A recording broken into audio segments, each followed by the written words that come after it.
What do you think they're going to do? Because he also helps, the receivers. They're complicated because who are you going to throw it to? Who are you going to throw it to? Kittle and McCaffrey. I know there was the report. Jordan Schultz, I think on Sunday, said the Niners were the other team involved in who wanted John Mechie, and the Eagles traded for him. What do you think they're going to do? Do you think they'll do anything at receiver? I don't. I don't think that they'll. I think there's uncertainty, of course, with Demarcus Robinson. How many games will he be suspended? We all assume he'll get suspended, but when does that suspension kick in, and for how many games? I'm just kind of using 3 games as kind of the guideline. Did you happen to see Brandon Aiyuk running pass routes before the game? I did, and I heard you say that he might not be allowed to do that. Well, I don't think a guy on PUP can practice. And that's what if he's just exercising? Well, but catching passes from pregame, but pregame's not a practice. I mean, technically it's just free time. My guess would be that the NFL would say, "Hey, 49ers, let's not do that anymore." I did see it though, to answer your question. Yeah. And how did he look? Fine. On track, I guess. Good. Yeah. Okay. I don't.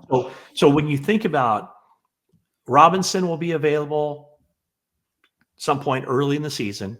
Yeah. Aiyuk will be available, let's say, for the final 9 games of the season. Okay.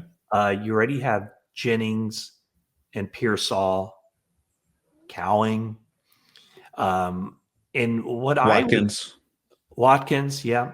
And then the veteran guys, you can have maybe 2 or more of Russell Gage, Robbie Chosen, Isaiah Hodgins.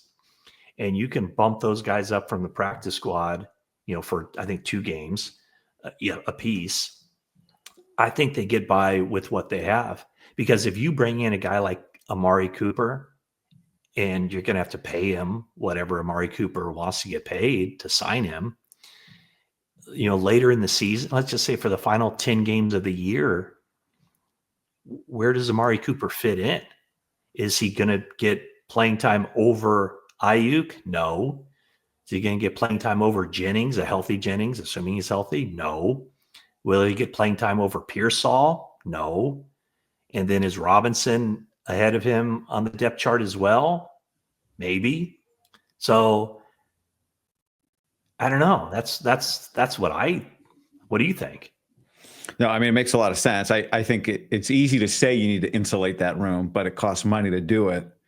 I think they're unique in that, again, it's McCaffrey and Kittle. You can throw them the ball a ton. I think Ricky's has looked good. The way I put it is, if you walked out to practice and I told you that guy got 100 targets, 75 balls last year, whatever, you'd believe it. So it's been good to see. It was good the other day to see his practice translate to that game. Yeah, I'm with you. I think Demarcus Robinson's going to be. He's going to impact. He's a big deal. He caught 65 balls for the Rams last year. He's just a pro.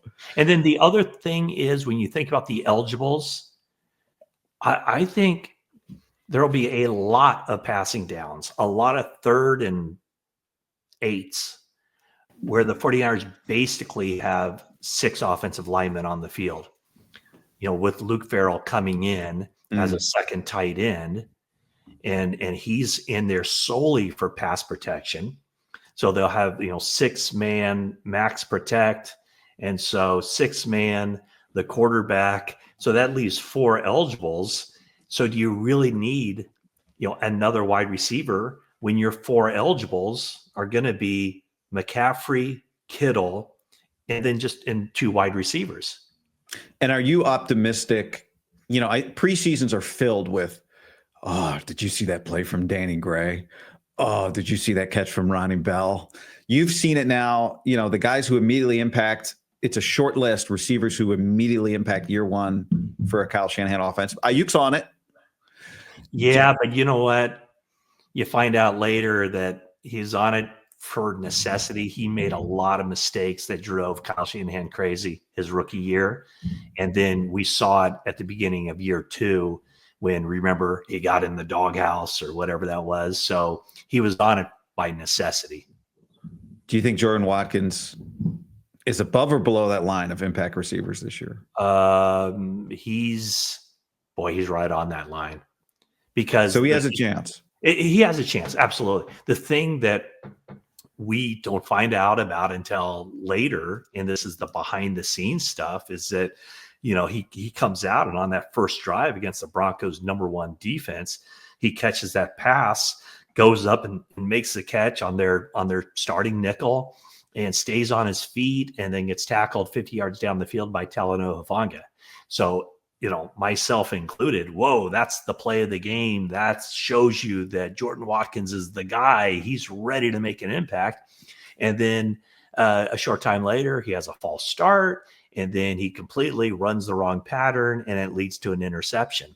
So that's the kind of stuff that drives coaches crazy, is that, he makes the big splashy play that everybody can see. And then, when he leaves the field after the giveaway, everybody's going, what a horrible throw by Mac Jones. And then you find out later, that wasn't on Mac Jones. That was on the receiver. So, he's just got to tighten those things up. And he seems to be, I think he's ahead of the curve, because there's a lot to learn. And I think he's done really well, but he needed this practice time that now he's missing due to the high ankle sprain. Yeah. I would say, where my head goes listening to you talk there is, even initially with Danny Gray, it was clear, okay, he's not going to break the lineup really, but he has one plus skill that maybe we can use, which is speed. Yeah. And then he couldn't really even get open. They couldn't connect. So I wonder if there's a world where Jordan Watkins gets on the field once he's healthy, not for, obviously, he's not ahead of most of these veterans on the depth chart, quote unquote, but is there a place for him to find spot opportunities? Can they afford that? Yeah, he might be a guy. Well, he'll be on their 53-man roster. There's no question about it. The question is, and I think the answer is no, will he be on their 48 that you suit up for games? And I don't think he will be initially, but it'll be your time is coming. It might be next week. It might be the week after. It might be 6 weeks down the road, and it looks like he's, made of the right stuff and all that. So I don't think he'll be in. My guess is he won't be an impact player week 1 or early in the season, but he'll be needed to be one at some point. What I would think would be at some, like early in the season, would you rather have Russell Gage out there or Robbie Chosen or Isaiah Hodgins, just because those guys have plenty of NFL experience and they can step right in, and they won't be asked to play 50 snaps, but maybe if they play, 12 snaps or whatever the case may be, and just not make any mental mistakes and do their job. And maybe they have, 1 or 2 passes come their way on a daily basis, on a game by game basis, that might be enough to kind of, kick the can down the road, if you will, until some of their guys come back. And I mean, the big question really is what's going on with Jauan Jennings. How severe is that calf injury? Is it severe? Are they just taking it easy and knowing that he can, when he steps on the field, he'll be ready to go, and they just don't want to take any chances of pushing it? Or just how much is the contract stuff looming out there as well? It just doesn't seem right now that he has a whole lot of leverage because of the calf injury.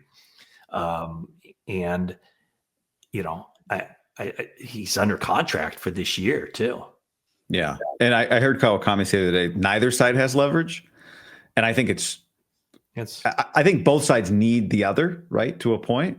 I don't know if you would agree or disagree with that. I think the Niners have more just because he has to play. Like, he can't not play. Right. The 49ers have leverage in the sense that he is under contract. And so if nothing happens, then he's playing under the 49ers rules this year. The issue then becomes, if you don't do anything this year and extend him, then you're probably, if he has a good season and he's sought after by any of the other 31 teams, you're going to lose him next spring. You're going to lose him as a free agent.